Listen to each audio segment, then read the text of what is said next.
When the day turns to one end and I'm walking on dry land, that's the time God is in control. When my strength is not enough and I'm walk without your hand, I confess you are my provider, God. When the day turns to one end and I'm walking on dry land, that's the time God is in control. When my strength is not enough and I walk with empty hand, I confess you are my provider, God. God sent walk in our lives, yes, He is in our lives as we give to Him all that we can give. God sent walk in our lives, yes, He is in our lives as we trust and walk in Him alone. When we gather in this place, God is with us here today. We experience the Father's grace. Oh, when I lay my bread and feast, offering my everything, oh, when I confess you provider, God. Oh, God send walk in our lives, yes, He's in our lives as we give to Him all that we can give. God send walk in our lives, yes, He's in our life as I trust and walk in Him alone.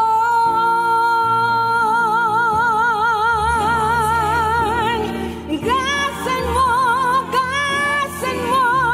yes, He is in our life as we can see all that we can give up. God send walk, yes, He is in our life as we trust and walk in Him alone. As we trust and walk in Him alone.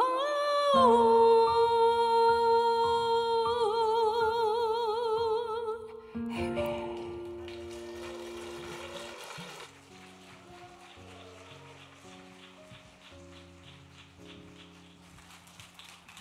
다시 한번 하나님 앞에 큰 영광의 박수 올려드립니다. 미라클 오이교회 주제가죠. 주가 일하시네. 할렐루야. 오늘 12시 예배에 오신 모든 여러분들을 주의 이름으로 환영합니다. 우리 옆에 있는 분에게 인사하시겠습니다. 오늘 하루가 기적입니다. 오늘 하나님 말씀 위해서 우리 자리에서 다 같이 일어나셔서 우리 함께 봉독하시겠습니다. 갈라디아서 5장 22절에서 26절까지의 말씀입니다. 갈라디아서 5장 22절에서 26절까지의 말씀입니다. 제가 한 절 읽고 여러분들은 한 절 읽고 교독하십니다. 오직 성령의 열매는 사랑과 희락과 화평과 오래 참음과 자비와 양성과 충성과 그리스도 예수의 사람들은 육체와 함께 그 정욕과 탐심을 십자가에 못 박았느니라. 다 같이요. 헛된 영광을 구하여 서로 노엽게 하거나 서로 투기하지 말지니라. 아멘. 대한민국 사회를 흔히 일컫는 여러 가지 말들이 있지만 그 중에 하나는 성과주의란 말입니다. 경쟁 사회죠. 어느 국가보다도 경쟁이 심한 나라이라는 것을 또 외국에 살았다가 다시 귀국해서 본 저는 피부로 더 많이 느낍니다. 성과주의 사회.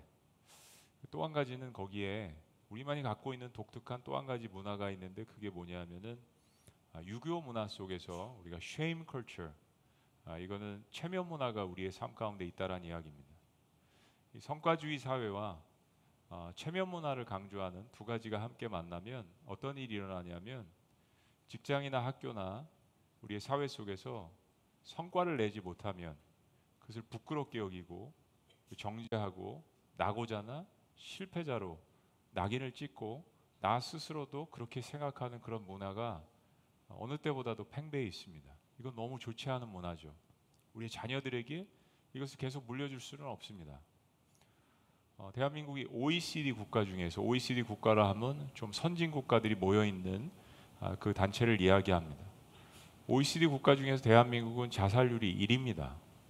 그리고 그걸 확장해서 전 세계에 있는 약 250개 정도의 모든 국가들을 다 포함해서 자살률을 비교해 보아도 후진국들 다 포함해도 5위 안에 자살률이 여러 번 랭크가 되어 있을 정도로 대한민국 국민들은 잘 살기는 되었지만 마음 가운데 행복이나 기쁨을 잃어버린 면이 있습니다. 대한민국의 목회 환경도 그런 것 같습니다. 치열한 경쟁 구도가 이 좁은 땅덩어리 안에 있습니다. 식당 수만큼이나 또 미용실만큼이나 교회 숫자도 많은데 제가 예전에 미국에 가기 전에 방송사에서 아르바이트를 한 적이 있습니다. 그때 수원 지역에 있는 교회들을 돌면서 미자립 교회의 실태를 조사한 적이 있습니다. 그때 참 놀랐던 것이 1km 반경 안에 교회가 무려 30개 정도가 있는 지역을 여러 차례 보았습니다. 1km면 그렇게 큰 반경이 아닌데 그 안에 30개 교회가 다닥다닥 붙어 있는데 얼마나 많은 경쟁과 또 얼마나 많은 성과를 내야 하는 그런 부담이 이 사회적인 것 때문에 교회 안에도 저희들에게 있습니다. 율법주의 실은 성과주의 사회를 만들어냅니다. 그러니까 그런 면에서 2000여 년 예수님 시대의 유대 사회는 지금의 한국 사회에 굉장히 많이 닮아 있습니다. 율법 사회, 지켜야 합니다. 규율이 많습니다. 그걸 잘 지키면 성공한 사람이고 그러지 못하면 낙오자라는 낙인을 찍어버린 그 사회는 체면 문화, 성과주의 문화, 이거 너무 많이 닮은 문화예요. 근데 이게 사회 근간을 이루면 우리는 아무리 잘 살아도 행복감을 느끼지 못합니다. 그런데 우리가 보고 있는 이 갈라디아서 말씀에서 성령의 열매들은 그런 의미에서 이 시대를 살아나가는 우리 그리스도인들에게 너무나도 중요한 핵심 말씀을 주님께서 해주고 계시는 겁니다. 육신의 소욕이라고 육신이 갖고 있는 이 탐욕들에 대해서 우리가 세 가지 부류로 해서 말씀을 깊이 보았는데 성령의 열매는 여기에 대항하는 면을 이야기하는데 이건 굉장히 충격적인 해법입니다. 왜냐하면 나의 삶 가운데서 어떤 일에 대한 성과를 주님께서 말씀을 하시는 것이 아니라 어떤 인격의 열매를 맺을 것인지가 가장 중요하다라고 주님께서 우리에게 가르쳐 주시기 때문입니다. 그 열매는 성령이 주시는 열매인데 바로 예수님을 닮은 인격의 열매를 우리에게 이야기하시는 겁니다. 여러분, 지구상에 존재했던 수많은 국가, 제국, 시스템들, 또 사회, 문화 구조가 있습니다. 그런데 성령의 9가지 열매를 가지고 사람을 평가한 적은 없습니다. 아니요, 목사님, 비슷한 것들이 많이 있었던 것 같은데요. 공자, 맹자, 유교 사상도 도덕, 규범 혹은 서양에서의 철학계도 이와 비슷한 것을 심도 있게 이야기하지 않았습니까? 맞습니다. 우리 인간이 사랑도 이야기하고 기쁨도 이야기하고 자비도 이야기하고 다른 종교에서도 일정 이야기하는 부분이 있습니다. 근데 제가 말씀드리는 것을 잘 들어보세요. 이미 정죄를 당해서 이미 실패자로 낙인 찍힌 죄인들이 맺어야 할 인격의 열매들이라는 것을 이야기한 적은 없습니다. 기독교 공동체는 그가 실패자라도, 그가 낙오자라도, 그가 죄인이라도 하나님 앞으로 나올 때 예수님 닮은 이 인격의 열매를 맺을 수 있고, 이것이 기독교가 갖고 있는 최고의 덕목이라는 것을 강조하는 면에 있어서 이 땅에 존재했던 어떤 국가의 시스템과 종교와도 비교할 수 없는 차별성이 있습니다. 파격적인 것이죠. 남에게 지면 안 되는 경쟁사회, 거기서 성과를 내고 그 치열함 속에서 극한의 성과를 내지 못하면 이 체면 문화가 가득 차 있기 때문에 견딜 수 없어 하는, 계속해서 남과 비교해야 하고 비교당해야 하는 그런 문화들이 시대를 넘어서 과학과 문명에 이기는 발달을 했는데, 우리의 자녀들은 더욱더 그 상황 가운데서 살아나가고 있는 것입니다. 그런데 주님은 인격의 열매를 맺는 것이 우리의 삶 가운데 가장 중요한 목표라고 이야기합니다. 그 9가지 열매 중에서 우리는 지난 시간에 관계성에 대해서 3가지 부류로 배웠습니다. 첫째는 하나님과의 관계 속에서 우리가 맺는 열매를 3가지를 이야기를 했죠. 첫째는 사랑과 희락과 화평이었습니다. 오늘은 2번째 시간으로 다른 사람들과의 관계 속에서 맺는 열매로서 오래 참음과 자비와 양선에 대해서 주님께서 우리에게 말씀하십니다. 그 첫 번째는 오래 참음입니다. 한번 옆에 있는 분 얼굴 보시고 이렇게 외쳐보십니다. 오래 참으십시다. 오래 참음이라는 것은 고난과 인내를 통과하면서 우리가 갖게 되는 덕목입니다. 그냥 만들어지는 것이 아니라 오래 참을 만한 대상과 상황이 있어야 거기에 대한 것이 만들어지는 거죠. 그런데 영어 표현에 오래 참음을 표현하는 표현 중에 하나가 long suffering입니다. 이게 무슨 얘기냐면 오랜 고통이라는 이야기입니다. 오래 참음이라는 이 인내라는 이 말을 한 영어 표현에서는 long suffering이라고 이야기했습니다. 미국 사람들 많이 쓰는 표현입니다. patience라는 표현도 있지만, 아니 오래 참음을 오랜 고통이다. 이거는 인내하는 만큼 우리의 삶 가운데 고통도 있고 고민도 있고 스트러글이 있다라는 것을 서양 사람들이 이야기한 거예요. 우리도 다르게 생각하지 않습니다. 고린도전서 13장이 사랑을 다루고 있죠. 참 사랑에 대해서 명언들을 하나님께서 우리에게 확실하게, 사랑은 어떤 정의라는 것을 이야기해 주셨는데, 여러분 고린도전서 13장을 많이 보셨지만 사랑이라는 것을 오래 참음이라는 키워드 속에서, 관계 속에서 이 말씀을 한번 보시죠. 자, 13장 4절, 사랑은 오래 참고, 일단 사랑의 정의를 첫 번째로 이야기할 때 오래 참는다라고 이야기합니다. 사랑은 오래 참고, 사랑은 온유하고, 사랑은 시기하지 아니하고, 사랑은 자랑하지 아니하고, 교만하지 아니하고, 무례행하지 아니하고, 자기의 유익을 구하지 아니하고, 자기중심적이 아니라는 거죠. 성내지 아니하고, 악한 것을 생각하지 아니하고, 불의를 기뻐하지 아니하며 진리와 함께 기뻐하고. 자, 7절도 다 같이 읽어보시죠. 7절 다시 시작. 모든 것을 참으며, 모든 것을 믿으며, 모든 것을 바라며, 모든 것을 견디느니라. 사랑은 오래 참고 시작하면서 마지막도, 그 중간도 계속해서 오래 참음, 인내, 견디는 거, 떨어지지 않는 거, 이것들을 이야기합니다. 그럼 뭔가 사랑이라는 정의를 하나님께서 우리에게 이야기하실 때 세상과 굉장한 차별성이 있는 것을 느끼셨을 겁니다. 일단 자기중심적이 아닙니다. 그리고 상대방과의 관계 속에서 오래 참아야 하는 이 덕목이 사랑임을 주님께서 분명히 우리에게 이야기하십니다. 성령의 열매 첫 번째가 사랑인데, 말씀드린 것처럼 나머지 열매들은 각각의 상황 가운데에서 이 사랑이라는 모습이 조금씩 다르게 표현된 것이라고 이야기했습니다. 그렇습니다. 사랑은 다른 사람들과의 관계 속에서, 상황 가운데에서 우리가 다른 모습들을 표현하는 것이 맞습니다. 그런데 그 첫 번째는 오랜 고통이라는 겁니다. 오래 참는 것, 온유한 것, 무례행하지 않는 것, 성내지 않는 것, 모든 것을 참으며 모든 것을 견디고, 신약 성경에서 한 가지 계속 반복해서 강조하는 것 중에 하나가 끝까지 견디는 자는 인내.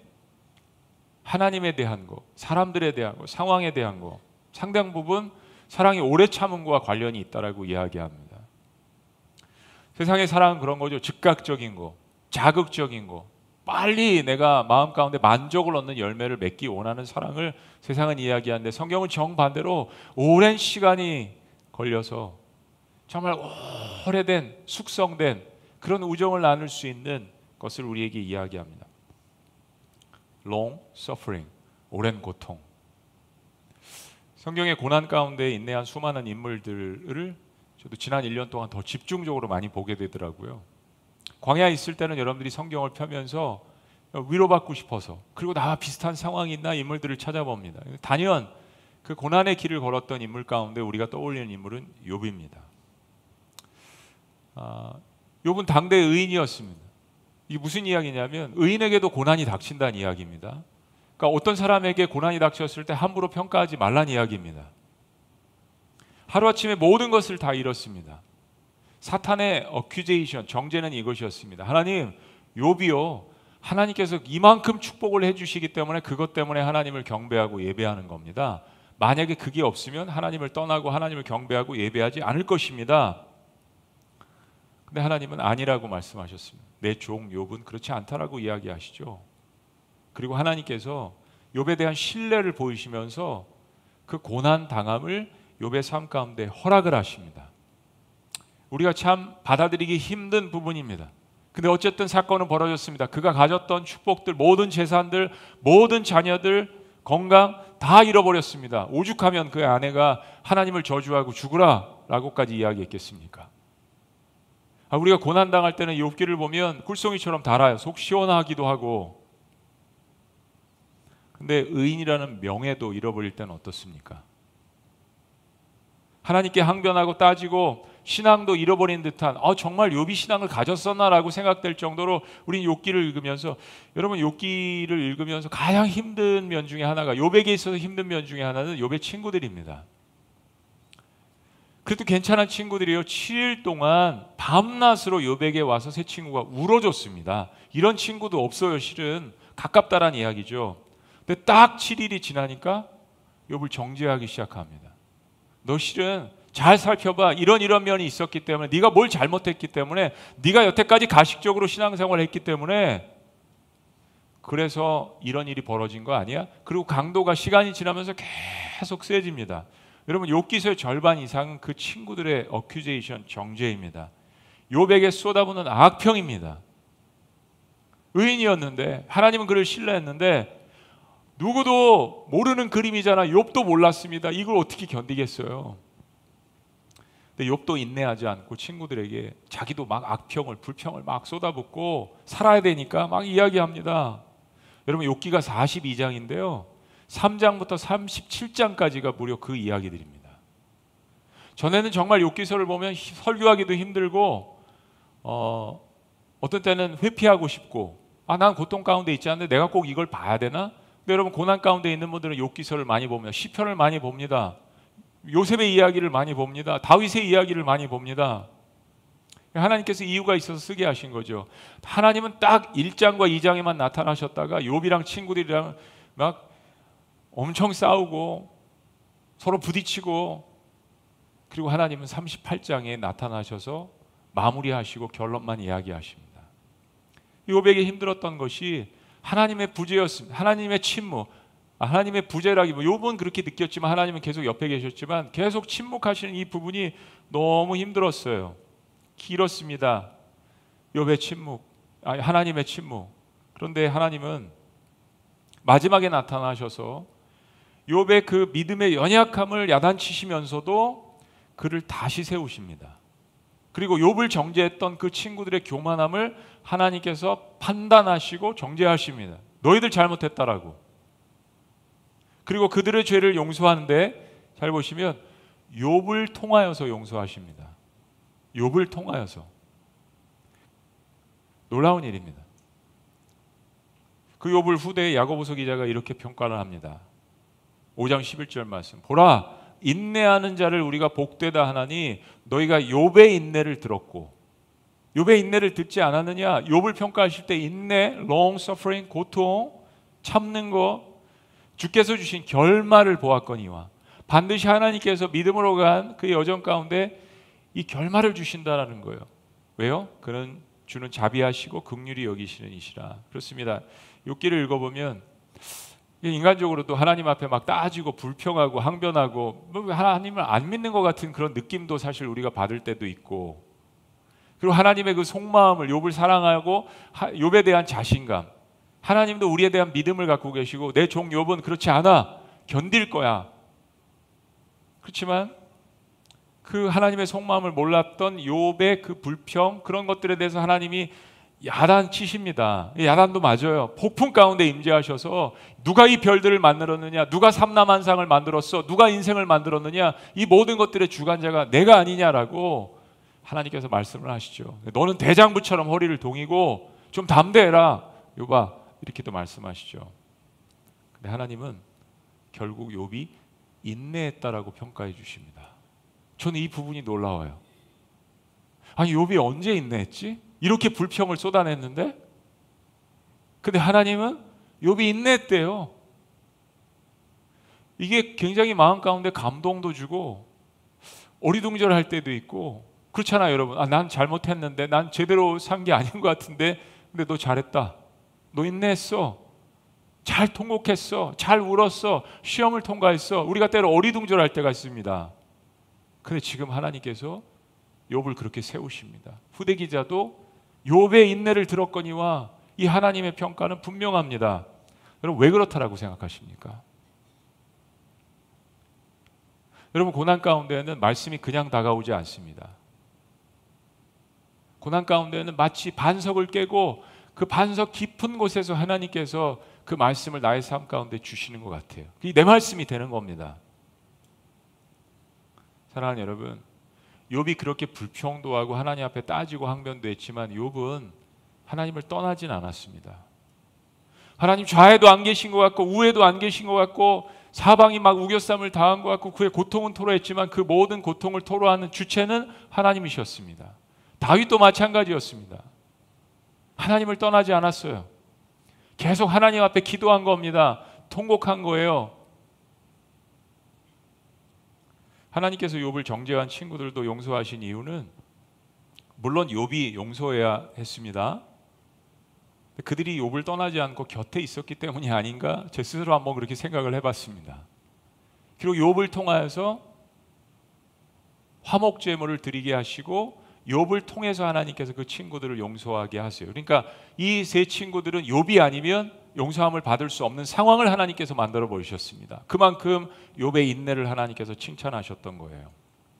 하나님은 욥의 인내를 통하여서 인내하는 자를 복되다라고 이야기하십니다. 여러분 오래 참음은 하나님에 대해서도 우리가 오래 참아야 합니다. 말이 우습지만 인간의 표현에 한계가 있으니까. 그리고 주변에 있는 사람들에 대해서도 오래 참아야 합니다. 인내하는 성품입니다. 쉽게 판단하고 함부로 이야기하고 판단하는 말로 상처를 주는 것은 하나님이 원하시는 것이 아니고 하나님이 미워하시는 것입니다. 왜냐하면 하나님의 성품은 사랑을 통해서 오래 참으시는 것이기 때문입니다. 특별히 하나님은 나에 대해서 오래 참으십니다. 정말 하나님께서 즉결심판하셨으면 저와 여러분들은 이 자리에서 예배할 수 없습니다. 오늘 한번 또 기회를 주시는 거죠. 때문에 상대방이 나에 대해서 무시하고 상처를 주고 멸시할 때, 그 고난이 오래갈 때 주님이 오래 참으라고 하십니다. 그래서 저도 질문했습니다. 하나님 언제까지요? 언제까지요? 도대체 언제까지요? 라고 했을 때 주님의 답변은 단호하셨습니다. 그리고 명백했습니다. 그리고 크게 제 마음을 울렸습니다. 주님의 말씀은 죽기까지. 내 아들이 십자가에서 죽기까지 복종했으니 죽기까지 오래 참으라는 말씀을 주십니다. 두 번째, 사람들과의 관계 속에서 우리가 맺어야 하는 예수님의 성품은 이 오래 참음이 발전해서 이제 자비로 갑니다. 근데 이 헬라어 표현은 친절이라는 말을 더 많이 번역을 했습니다. 친절, 자비, 긍휼 이렇게 이야기할 수 있을 것 같아요. 그리스도인의 기본적인 삶은 사람들에 대해서 젠틀하고 카인드, 친절해야 합니다. 사랑은 무례히 행하지 않는 것이라고 이야기했습니다. 말을 거칠게 하는 사람들이 있습니다. 늘 자기중심적으로 이야기하는 사람들이 있습니다. 그건 내 안에 계신 예수님의 화법이 아니죠. 매튜 헨리라는 저명한 신학자며 목사님이 자비에 대해서 이렇게 이야기했습니다. 자비는 기질적으로 부드럽고 친절하며 남에게 상냥히 대하는 태도이며 이 덕목이 실제 말과 행동으로 표현되어야 한다. 그래서 자비는 사랑의 구체적인 표현입니다. 누군가의 필요를 보고 그에 응답하는 태도까지 포함을 합니다. 그런데 이 자비와 친절 혹은 긍휼을 생각할 때 우리가 가장 먼저 물어야 하는 질문이 있습니다. 이 덕목은 하나님께서 바로 나에게 베푸신 친절이고 나에게 베푸신 온화함이고 나에게 베푸신 긍휼인데 내가 하나님의 그 친절과 자비를 받기에 합당한 존재였나? 그리고 지금도 그 하나님의 친절과 하나님의 긍휼을 받기에 합당한 존재인가라는 것을 먼저 묻는 것입니다. 정답은 아니죠. 그렇다면 내가 상대방에게 친절과 자비를 베풀 때는 상대의 자격과 상관없이 베푸는 행동이어야 합니다. 그렇죠. 하나님께서도 나에게 그렇게 하시니까. 여러분, 자비의 반대는 무자비입니다. 무서운 말이죠. 무자비. 무자비하다. 그런 이야기 하잖아요. 전쟁에는 자비가 없습니다. 싸움에는 자비가 없습니다. 우리가 임하고 있는 영적 전쟁에도 사탄과의 전쟁에서도 사탄이 우리를 볼 때는 사탄은 자비가 없는 존재입니다. 사탄의 성품이죠. 무자비. 무자비한 성품만큼 하나님 나라에 합당하지 않은 성품이 없습니다. 내 눈에 흙이 들어가기 전에는 이건 하나님의 성품이 아닙니다. 우리 그리스도인들은 그 말을 해서는 안 됩니다. 왜냐하면 그렇게 하면 그럼 하나님이 나에 대해서 베푸신 거니요.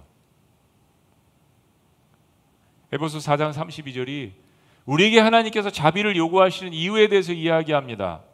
서로 친절하게 하며 불쌍히 여기며 서로 용서하기를 하나님이 그리스도 안에서 너희를 용서하신 것 같이 하라. 너무 명백하죠. 그렇습니다. 자비와 친절은 용서와 직결되어 있습니다. 내가 하나님께 용서받은 것이 많은 것을 경험하고 거기에 대해서 감사하는 사람은 친절로, 자비로 그것이 나타나게 돼 있죠. 그렇게 할 수밖에 없습니다. 감사함이 내 안에 있기 때문입니다. 그런 의미에서 자비와 친절은 우리 한국적인 표현으로 이야기하자면 너그러움입니다. 너그러움. 오늘 참음의 열매는 이 자비와 친절이라는 성품을 만들게 되어 있습니다. 저희 미라클 오이교회 핵심 사역을 5가지의 떡 그래서 5M으로 표현했잖아요. M자로. 그 첫 번째가 미드바르 광야에서 만난 하나님의 말씀입니다. 메시지. 기억하시죠? 우리 광야에서 하나님이 주시는 영적인 만나를 체험을 합니다. 그리고 두 번째 M이 뭐죠? 거기서 기적, 미라클을 체험합니다. 삶이 바뀝니다. 사랑을 받고 하나님의 자비와 긍휼하심을 체험하니까 기적이 일어납니다. 그리고 세 번째 우리의 삶 가운데 일어나는 일, 세 번째 떡이 뭐라고요? 멀씨입니다. 긍휼. 내가 그 하나님의 사랑과 긍휼과 자비를 받았기 때문에 나도 다른 사람에 대한 긍휼의 놀라운 기적이 일어나는 것, 내 삶이 바뀌어지는 것. 그래서 세 번째 하나님께서 우리에게 주신, 우리 교회에 주신 핵심 가치는 바로 이 멀씨입니다. 우리 교회는 앞으로 M5-2 오비영이어 사역을 통해서 하나님의 선함과 자비하심을 실천하는 교회가 될 겁니다. 저는 참 요한복음 그 6장 말씀을 너무 사모합니다. 오늘 우리 김정아 집사님이 그 주가 일하시네 찬양을 했지만 우리 교회 주제가이기도 하고 오늘 말씀에 이게 들어가 있는데 서로 짠 것도 아니에요. 요한복음 6장에 보면 무리들이 빈들에 있었을 때 예수님의 말씀에 가르침을 받았지만 예수님께서 그들을 불쌍히 여기셨다고 했습니다. 그 불쌍히 여기신 것은 마치 양들이 있는데 목자가 없이 막 유린하고 여기저기 가고, 여러분 양이 어떻습니까? 1m, 2m 앞을 못 봅니다. 양은 방어 능력이 전혀 없는 동물입니다. 그런데 목자가 없다면 먹을 것을 찾을 수도 없고 방어를 할 수도 없고 어떻게 행동을 할 수 없는 동물입니다. 그런데 예수님께서 들에서 바라보신 영혼들의 상태가 그랬다는 겁니다. 그리고 그들을 불쌍히 여기셨습니다. 그게 하나님 아버지의 성품이라는 것을 이 땅에 오신 예수님께서 걸어다니시는 하나님으로서 나타내 주신 겁니다. 그들을 불쌍히 여기신 거, 그 불쌍히 여기신 그 하나님의 자비하심이, 그 친절이 5,000명을 먹이고도 남는 12광주리가 남는 기적을 만들어내셨잖아요. 불쌍함부터 기적이 시작됐습니다. 근데 우리는 어린 소년이 가져온 떡 5덩이와 물고기 2마리를 잊지 말아야 합니다. 왜냐하면 이 모든 기적은 주님께서 그들을 불쌍히 여기시고 자비롭게 여기시면서 제자들에게 뭔가 그들을 위해서 해보라고 말씀하신 것부터 시작되었기 때문입니다. 주님이 모든 것들을 그냥 다 혼자 하실 수도 있지만 사람들을 통하여서 과연 하나님의 심정이 어떤지, 그리고 하나님께서 베푸시는 기적의 역사가 어떤 통로를 통하여서 일어나는지를 보게 하신 거죠. 그래서 주님께서 5천 명을 먹이시기 전에 하신 말씀의 단서, 믿음의 단서가 있습니다. 그게 뭐냐면 너희가 먹을 것을 주라고 이야기하셨습니다. 아니 주님, 이 사람들이 5천 명이 나면 어떻게 먹을 것을 줍니까? 라는 것이 이성으로 판단한 제자들의 이야기였습니다. 그렇게 많은 기적을 주님께로부터 보았는데요, 그럼에도 불구하고 여전히 세상의 성공주의에, 성과주의에, 최면문화에 물들어 있는 제자들의 모습이었습니다. 그래도 그들은 궁얼대면서 최선을 다해서 사람들을 찾아보았는데 딱 한 소년이 그가 먹을 식량을 가져왔잖아요. 그게 물고기 5개와 떡 5개와 물고기 2마리 5병이었습니다. 그런데 예수님은 그 보잘것없는 오병이어를 하나님의 너그러움을 통하여서 사용하셨습니다.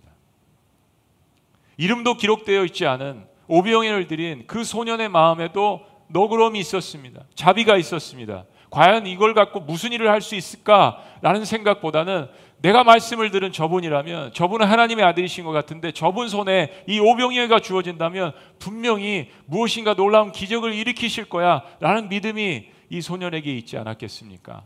주가 일하시네. 우리가 일하는 게 아니잖아요. 교회 공동체는 이 자비와 친절과 긍휼이 넘쳐나야 합니다. 시편 145편 8절에서 하나님의 성품을 이야기합니다. 여호와는 은혜로우시며 자비로우시며 노하기를 더디하시며 인자하심이 크시도다. 자비는 하나님의 본성이십니다. 그래서 우리가 살아있는 겁니다. 그래서 우리가 구원받습니다. 죄의 노예에서 하나님의 자녀가 됩니다. 우리가 본받아야 될 성품. 그래서 세 번째로 다른 사람들과의 관계 속에서 이어지는 예수님의 성품은 오래 참음과 자비가 발전해서 이제 양선, goodness, 선한 행실로 이어집니다. 자비와 양선이 어떻게 다를까요? 라고 질문하실 수 있는데요, 어떤 주석가는 이렇게 이야기합니다. 자비는 더 섬세하고 온화한 태도, 양선은 더 광범위하고 적극적인 선한 행위로 구분된다. 그러니까 우리의 마음 가운데 자비를 통하여서 선한 마음을 갖고 온화한 태도가 나타나는데, 양선은 혼자서도 할 수 있지만 공동체로서 같이 모여서 공연하게 적극적으로 광범위하게 우리가 함께 할 수 있는 일을 이야기하는 것입니다. 이 양선은 단순한 도덕적 선이 아닙니다. 성령의 열매라고 했습니다.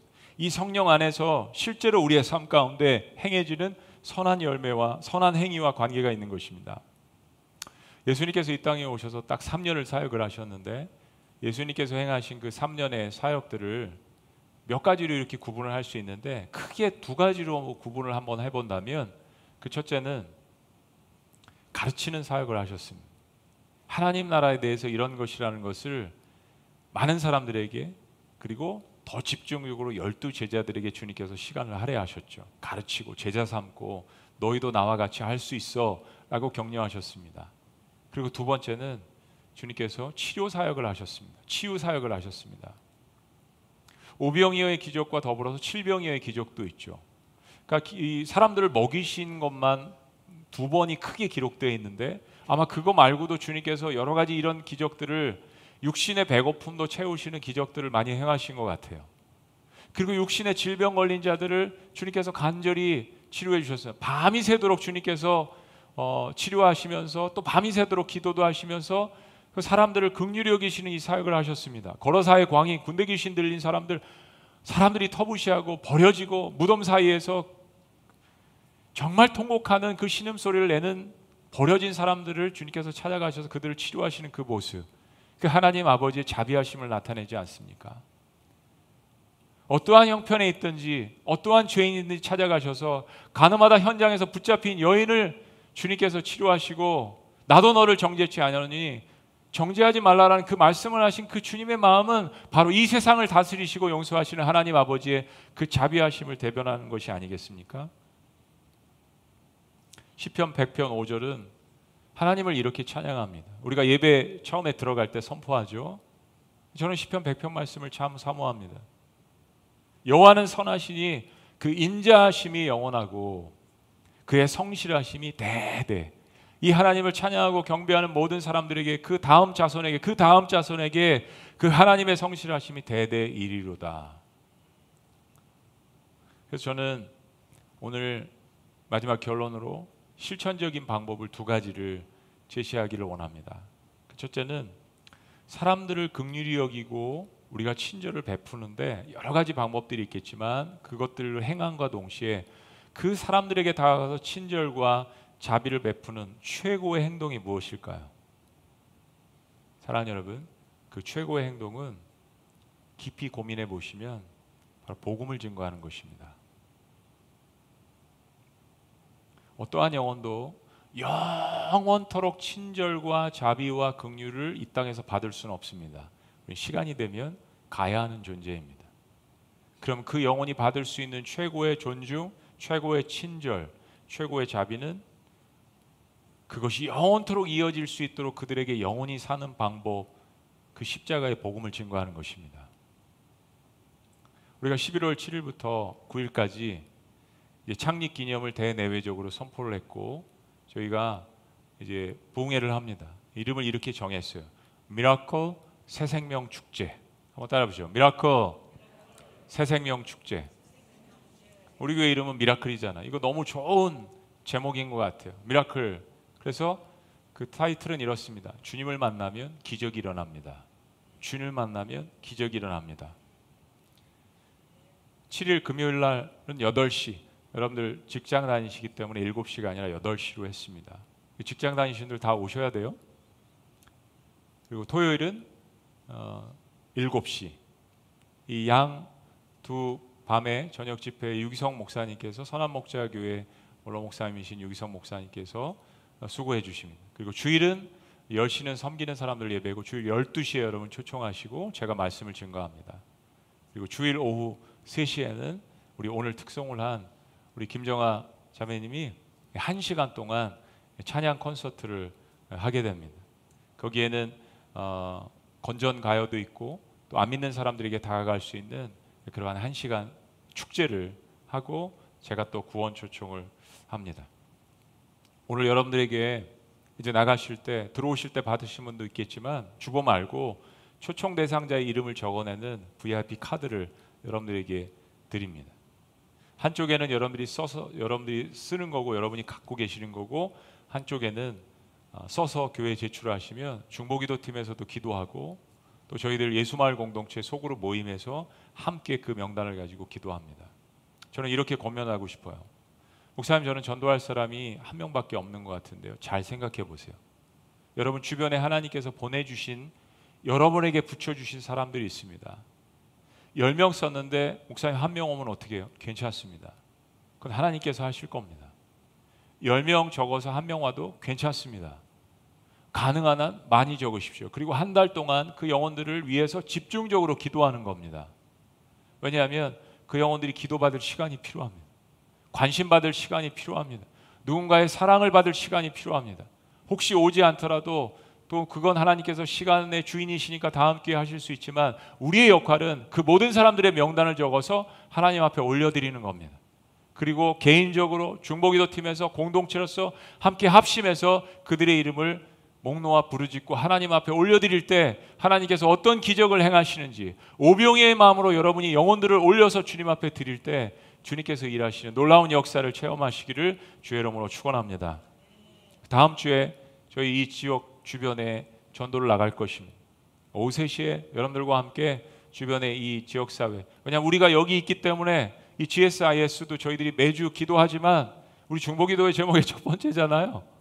GSIS가 우리가 들어옴으로 인해서 영적인 축복을 누릴 수 있도록, 그리고 이 주변 지역도 아파트들도 상가들도 우리가 여기 있음으로 인해서 축복을 누릴 수 있도록 우리 거리에 나가서 사람들을 때로 못 만날지라도 땅을 밟으며 이 지역사회를 위해서, 수원을 위해서, 경기도를 위해서 기도하는 겁니다. 오늘 여러분들에게 초청 대상자의 카드를 드릴 때 일주일 동안 작정하신 그 이름들을 써서 내는 겁니다. 우리가 세상 이웃에 대해서 베풀 수 있는 최고의 자비는 바로 예수님께서 십자가상에서 보여주신 최고의 자비, 그 복음의 메시지를 그들에게 들려주는 것입니다. 여러분, 사람들은요 여전히 진리에 대해서 목말라하고 있습니다. 전도 안 된다고 하지만 그렇지 않습니다. 사람들은 진리에 대해서 목말라고 있습니다. 여러분, 세종에서 여기 출석하시는 분이 있습니다. 금요일날 대전에서 2시간 반 운전해서 그렇게 막히는 데 와서 예배를 드리고 말씀을 듣고 끝까지 같이 기도한 분이 있습니다. 서울에서 우리 교회 출석하시는 분들 서울 어느 지역에 따라서 다르지만 그렇잖아요, 여러분. 2시간도 걸릴 수 있고 진리에 목말라 하며 예배 가운데 참여하기를 원하는 사람들이 정말 많이 있다는 것을 여러분 격려 받으셨으면 좋겠어요. 두 번째 저희들이 적용해야 될 일은 오늘 배운 거 양선, 선한 일에 관한 것입니다. 저는 오래전에 미국에서 사역할 때부터 요한복음 6장 말씀에 정말 큰 은혜를 받고 M5 미라클, 이 오병이어의 기적 사역을 했습니다. 이 사역을 통해서 하나님께서 정말 놀랍게 역사하시는 일들을 많이 경험을 했습니다. 어떻게 이렇게 많은 사람들이 이 사역을 위해서 기도하지? 어떻게 많은 사람들이 헌신을 하지? 그리고 어떻게 풍성한 열매들을 하나님께서 맺게 하시는지를 정말 지난 20년 동안 경험을 했습니다. 근데 그 열매들을 보면 하나님께서 이 사역을 기뻐하신다는 뜻입니다. 그래서 마음 가운데 이런 결정을 했습니다. 매월 첫째 주에 우리 M5 to 오병이어 헌금을 하는 겁니다. 그런데 10,000원의 기적. 전 성도님들이 매월 첫 주에 10,000원은 하실 수 있잖아요. 누군가에게 10,000원이 큰 돈이 될 수도 있습니다.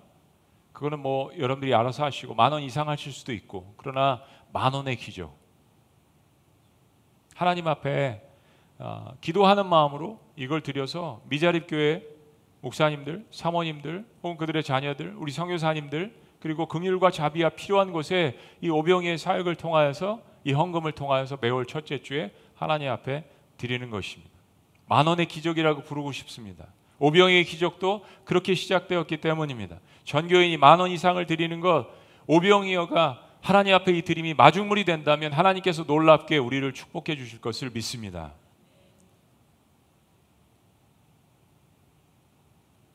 오래 참음으로 서로를 용납하고 자비의 마음으로 복음을 증거하고 양선의 마음으로 구원과 구제와 선교에 힘쓰는 교회가 될 때 이미 기적은 시작된 것입니다. 여러분, 성령의 열매가 인간의 능력이나 자발적인 노력으로 이루어지지 않는다는 것을 다시 한번 여러분들에게 말씀드리면서 성령의 역사 때문에 우리 안에 열매가 맺혀진다는 것을 말씀드리고 싶어요. 그래서 우리는 지난 시간에 포도나무의 비유로 가지가 나무에 붙어있는 안간힘, 몸부림이라는 것을 우리의 신앙으로 여러분들에게 말씀을 드렸습니다.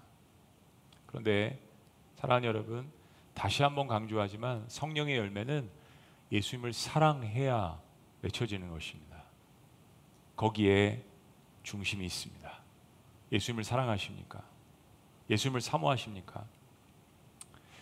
오양편지에도 썼지만 천국문에 딱 들어갈 때 주님께서 나오셔서 마중 나오신다면, 우리를 맞이하신다면, 그리고 우리에게 딱 2가지의 질문만 주님께서 던지신다면 저는 이 질문을 하실 것 같아요.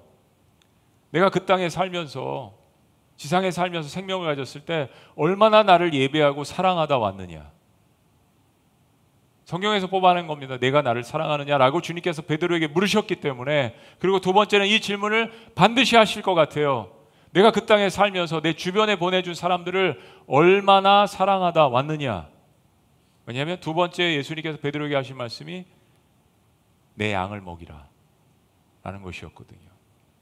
어떤 다른 질문이 아닌 내가 천국에 들어갈 이유라고 물으실 때, 아니면 나도 나 스스로에게 내가 천국에 들어갈 수 있는 이유가 있다면 2가지, 얼마나 하나님을 사랑하다 왔는가, 그리고 얼마나 주변에 있는 사람들을 사랑하다 왔느냐라는 이 2가지 질문을 우리에게 하실 것 같아요. 그래서 이 열매는 점진적으로 맺혀지는 겁니다. 시간이 필요해요. long suffering, 환경과 사람들에 대해서, 그리고 실수도 하고 불평도 하고 원망도 하지만 하나님이 욥이 인내하셨대요. 붙어 있으니까. 마지막으로 여러분들에게 드리는 도전은 그것입니다. 사랑하는 여러분, 여러분 자신에 대해서도 오래 참으세요. 여러분 자신에 대해서도.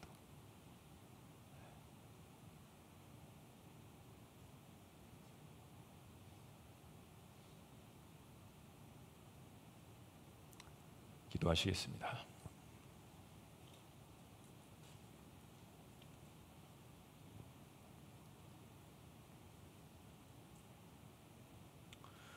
좋습니다. 우리는 때로 오래 참음이 우리 믿음의 대상인 하나님, 또 우리가 관계하는 사람들, 그리고 환경, 우리가 마주한 넘을 수 없는 것 같은 환경에 대해서 오래 참는 것만 생각했지만 주님 우리에게 너에 대해서도 오래 참으라고 이야기하십니다. 왜냐하면 나도 너를 포기하지 않기 때문이라는 말씀을 늘 하시잖아요. 내가 나에 대해서 인내해야 다른 사람도 용납할 수 있는 것입니다. 주님은 그 복음의 메시지를 먼저 우리가 듣기를 원합니다. 살아계신 하나님 아버지, 미라클 오이교회가 광야에서 탄생을 하고 때로는 여전히 광야 가운데 있는 것 같지만 우리에게 이 놀라운 말씀을 주셨습니다. 사랑과 희락과 화평, 하나님과 관계하면서 우리에게 주시는 놀라운 열매들, 그리고 이것을 바탕으로 다른 사람들에게 다가갈 때 오래 참음과 자비와 양선, 선한 일들을 행하는 것, 그리고 이 말씀을 우리에게도 적용하기를 원합니다. 나는 아무것도 아니지만 주님께서 나에 대해서 오래 참으시는 만큼 나도 나에 대해서 오래 참기를 원합니다. 주님 도와주시옵소서. 끝까지 견디게 하여 주시옵소서. 나와 함께 하시고 인내하시고 오늘도 나를 바라보시며 웃음 지으시는 구원의 창조자 놀라우신 이름 예수님의 이름으로 기도합니다. 아멘. 우리 자리에서 다 같이 일어나셔서 들으신 말씀 기억하면서 이 찬양을 올려드리십니다. 나는 아무것도 아닙니다. 주님의 사랑이 없으면 나는 아무것도 모릅니다. 우리 말씀 생각하면서 우리 함께 고백합니다. 나는 아무것도 아닙니다. 주님의 사랑이 없으면 나는 아무것도 모릅니다. 주님의 지혜가 없으면 주님의 지혜가 없으면 아무것도 못합니다. 나는 아무것도 못합니다. 주님의 능력이 없으면 주님의 능력이 없으면 나는 한순간도 못 삽니다. 나는 한순간도 못 삽니다. 주님의 생명이 없으면 주님의 생명이 없으면 우리 믿음으로 힘차게 고백할까요? 이제 내가 사는 것 아니야. 이제 내가 사는 것 아니요 그리스도 내 안에 사시니 오직 그의 생명이 나의 생명 나의 모든 날들도 주의 것 나는 오직 한 분, 나는 오직 한 분 그렇습니다. 바랍니다. 나의 아버지, 나의 아버지 나의 구원 나의 주 다시 한번 믿음으로 고백합니다. 나는 아무것도 아닙니다. 아닙니다. 주님의 사랑이 없으면 나는 아무것도 모릅니다. 주님의 지혜가 없으면 주님의 지혜가 믿음으로 진심으로 고백합니다. 나는 아무것도 못합니다. 나는 아무것도 못합니다. 주님의 능력이 없으면 주님의 능력이 없으면 나는 한순간도 못 삽니다. 못 삽니다. 주님의 생명이 없으면 주님의 생명이 없으면 할렐루야. 이제 내가 사는 것 아니요 이제 내가 사는 것 아니요 그리스도 내 안에 사시니 오직 그의 생명이 나의 생명 나의 모든 날들도 다시 한번 이제 내가 사는 것 아니요 이제 내가 사는 것 아니요 그리스도 내 안에 사시니 아멘. 오직 그의 생명이 나의 생명 나의 모든 날들도 주 다시 한번 더 힘차게 고백합니다. 이제 내가 사는 것 아니요 이제 내가 사는 것 아니요 그리스도 내 안에 사시니 오직 그의 생명이 나의 생명 나의 모든 날들도 주의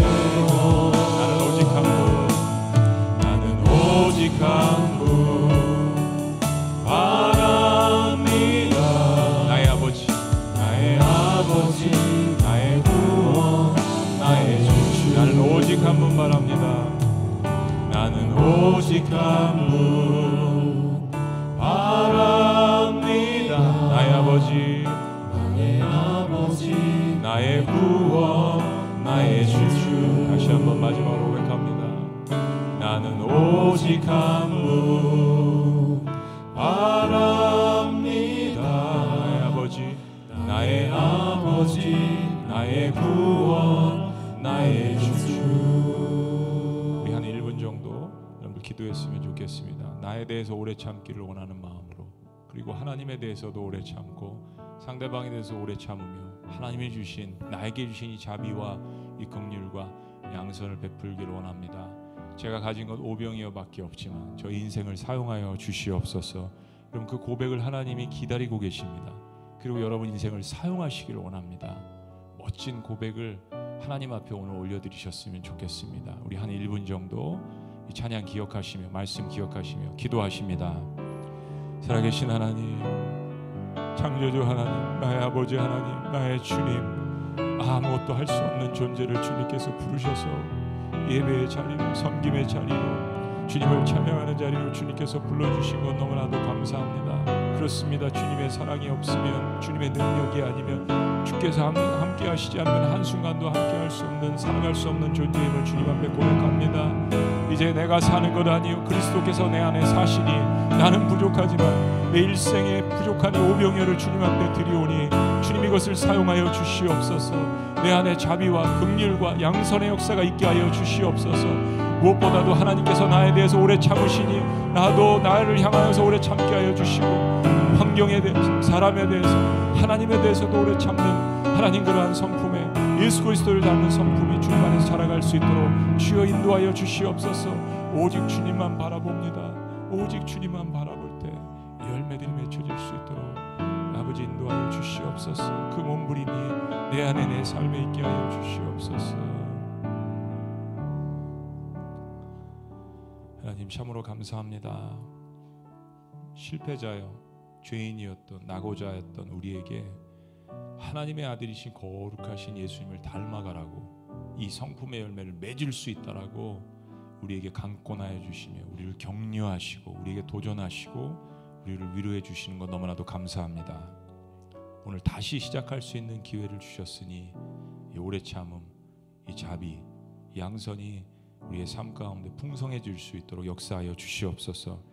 너희가 먹을 것을 주라는 그 음성에 순종하여 오병이어의 하나님 삶의 일부를 때 오늘 주님 앞에 드렸습니다.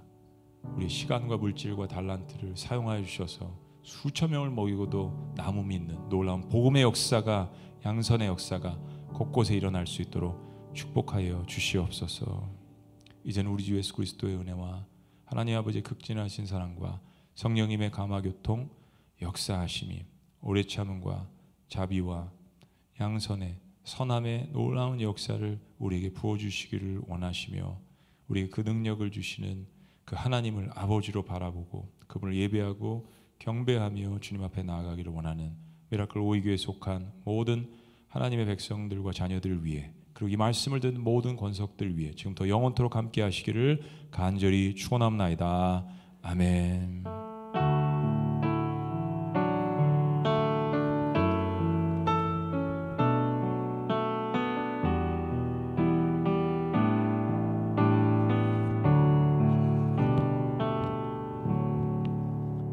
아멘. 우리 잠깐 자리에 앉으시겠습니다.